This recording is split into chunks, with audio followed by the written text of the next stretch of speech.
Oke, assalamualaikum warahmatullahi wabarakatuh.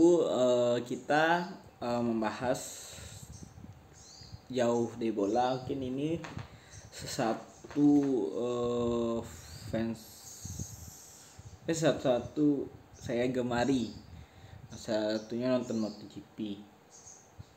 Bukan karena MotoGP, karena saya suka Valentino Rossi. Satu pembalap yang saya sukai sampai saat ini. Saya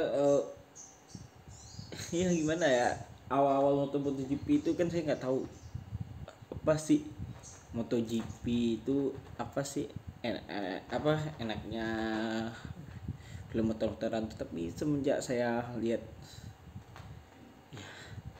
inilah MotoGP Valentino Rossi, jadi antara MotoGP sama Valentino Rossi itu nggak bisa dipisahkan. Jadi saya di sini akan membicarakan, karena Valentino Rossi udah pensiun di kemarin, race terakhirnya di Valencia di posisi 10. Alhamdulillah, saya akan menceritakan kenapa saya suka Valentino Rossi. Awal saya suka sampai dia balapan bermasalah dengan Marquez sampai sekarang. Oke, saya akan menceritakan beberapa pendapat saya tentang Valentino Rossi. Jadi saya suka Valentino Rossi itu pada saat dia pakai motor Camel, nggak salah, warna kuning waktu itu di Yamaha. Ya, awal waktu itu saingannya Hayden waktu itu. Ya, awal saya suka, saya lihat ya cara dia menikung, overtake, nah itu membuat orang tuh sensasional membalap itu panas gitu ya. Kenapa Rossi, kenapa kok bisa, kenapa dalam balap tuh dia tuh ya nggak selalu tegang, tapi dia tuh santai, dia tuh tahu di mana posisi dia. Oh, ini overtake ini tepat lah pada saat dia mengovertake lawannya. Dia awalnya waktu itu banyak saingannya, Melandri waktu itu nggak salah, Aiden Pedrosa waktu itu di Camel nggak salah. Dia itu saya 2000 berapa tuh, 2006 itu saya nonton. Saya suka Valentino sih pertama sih ini, dan juga sih ada juga namanya Loris Capirossi, itu kan sesuatu saingannya, tapi hebat lah Rossi. Saya bilang Loris Capirossi itu Rossi awalnya, anda sama Rossi kan, kiranya ya Rossi Valentino Rossi. Loris Capirossi waktu itu di Ducati, masih ingat ya. Lalu semenjak akhirnya kan pindah ke Yamaha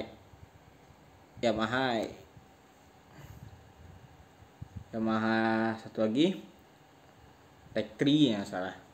Ya, dia juara kan waktu itu, setim sama Lorenzo, dua kali dia juara. Waktu itu tahun 2008 2009 nggak salah, ya juara dia kan, memberikan gelar. Lihatlah, waktu itu ya 800 cc udah dia coba, 900.000 cc udah dia kuasai juga. Itulah kehebatan Valentino Rossi, ya menjuarai semua kelas yang ada di MotoGP sampai saat ini. Nggak ada satupun ya yang bisa menjuarai seperti Rossi ini, legenda.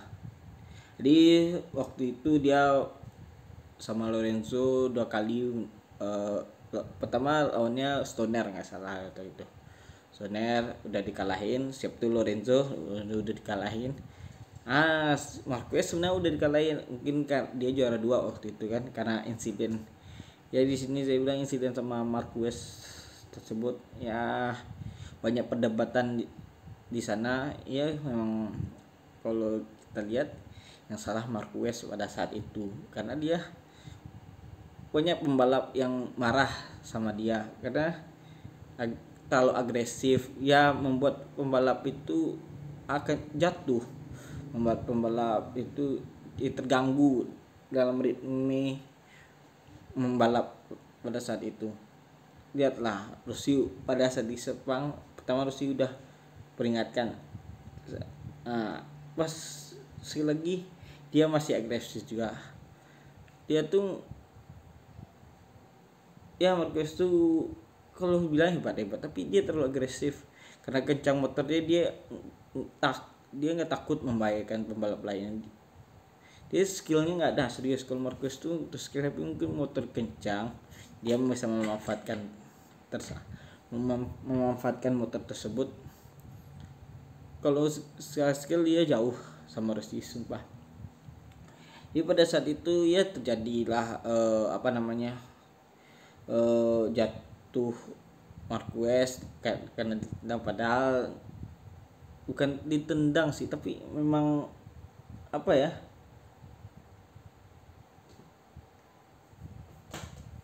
kesal kalau kita disentuh, tapi terkejut kayak gitu. Disitulah yang membuat Rossi itu menendang Marquez. Dia terkejut, dia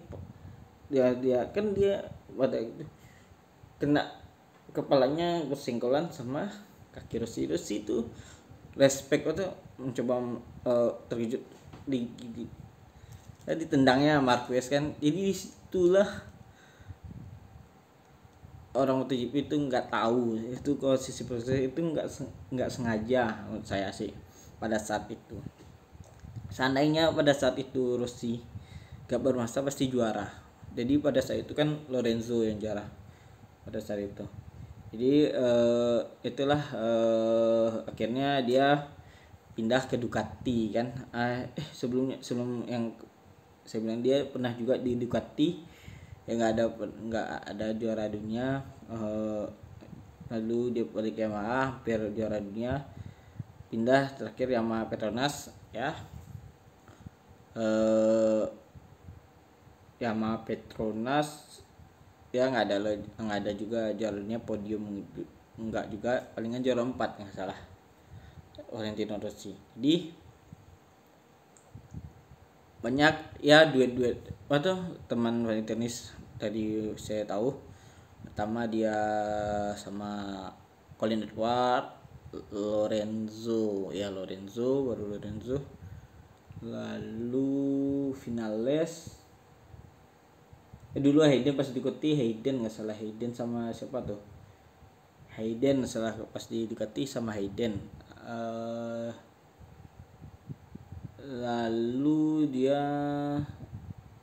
Yamaha sama Lorenzo lagi, terus sama Lorenzo Petronas, Lorenzo ya sama Vinales. Karena Lorenzo pergi kan, Vinales masuk, siap sama Vinales, baru pindah Petronas sama Morbidelli. Itu bapak duetnya pada saat itu. Di banyak lah perjalanan Rossi sampai saat ini ya, legenda lah. Jadi kalau orang kan ke saya sih ingin MotoGP karena selalu lihat Valentino Rossi. Kalau pembalap itu hanya sekedar kalau voter kecil ya nonton aja. Tapi kalau saya MotoGP itu pasti Rossi. Itu apa? Karena dia tuh ya sebagai pembalap ya, dia udah memaksakan. Misalnya tahun kemarin dia udah pensiun tuh, tapi dia memaksakan penggemarnya banyak ya. Lagian dia tuh sekarang udah melahirkan anak, Rossi Junior. Ya, dia udah melahirkan anak, mungkin lebih banyak kesibukannya ingin lebih fokus ke kehidupan di luar MotoGP-nya. Lagian dia juga udah mempunyai tim juga ya, Sky VR 46 Valentino Rossi 46. Jadi Bapak banyak rekor lah yang Rossi dapatkan di MotoGP ini. Di Rezi Valentino Rossi, good, you very is the best, salah satu top dari semua olahraga, legenda apapun itu. You happy apa kita lihat tanpa Rossi MotoGP seperti apa, apakah masih diminati orang, entah gimana, kita nggak tahu ya. Jadi situlah Rossi. Dan ini beberapa saya rangkum beberapa prestasi Rossi udah 9 kali juara dunia dari 97 di 125 cc, 99 250 cc, 2001 di Honda, 2022 di Honda juga, 2003 di Honda juga, langsung pindah ke Yamaha, 2004 di Yamaha, 2005 di Yamaha juga, 2008 2009 di Yamaha juga. Jadi di Yamaha sama di Honda dia udah banyak lah prestasi MotoGP. Jadi di MotoGP udah 7 kali juara dunia di 2 pabrikan yang berbeda. Dia runner up di MotoGP 6 kali dari 2000, 2006, 2014, 2015, 2016. Runner up 6 kali. Kemenangan 115 kali. Podium 235 kali, pole position 65 kali, fastest lap 96 kali. Disinilah beberapa prestasi Rossi yang saya sebutkan. Kita akan saksikan aja tahun besok 2022 apakah MotoGP masih diminati orang. Kita tunggu saja 2022. Oke. Itu saja yang bisa saya sampaikan. Jadi untuk penggemar Rossi jangan sedih. Aku yakin keputusan dia pensiun mungkin yang terbaik. Tapi saya mungkin ada kesempatan dia balap di Mandalika. Kita tunggu saja nanti. Oke. See you.